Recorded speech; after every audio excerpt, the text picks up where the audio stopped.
Ikiwa mumeo ana sifa hii, yani ni mtu ambaye ukimshirikisha kuhusiana na hilo jambo lenu la kushindwa kubeba ujauzito, licha ya kwamba umepambana kwa muda mrefu, anakuonyesha sifa kati ya hizi nitakazoenda kukuambia, jua kwamba ni mtu ambaye yupo tayari kweli ufanikiwe, lakini ni wakati wa Mungu tu bado haujafika. Yani ukijaribu kumwelezea, huenda kuna sehemu ambayo inahitajika tukafanye vipimo na ikahitajika na yeye awepo.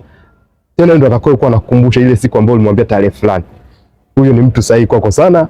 Lakini pia yule ambaye huenda na kuona kuna muda mood yako imebadilika, unakuwa una hasira, unakuwa na hofu, unakuwa na wasiwasi, wakati mwingine hadi umenuna tu ghafla kwa sababu ya mawazo na stress za kuhitaji kubeba ujauzito kwa haraka zaidi.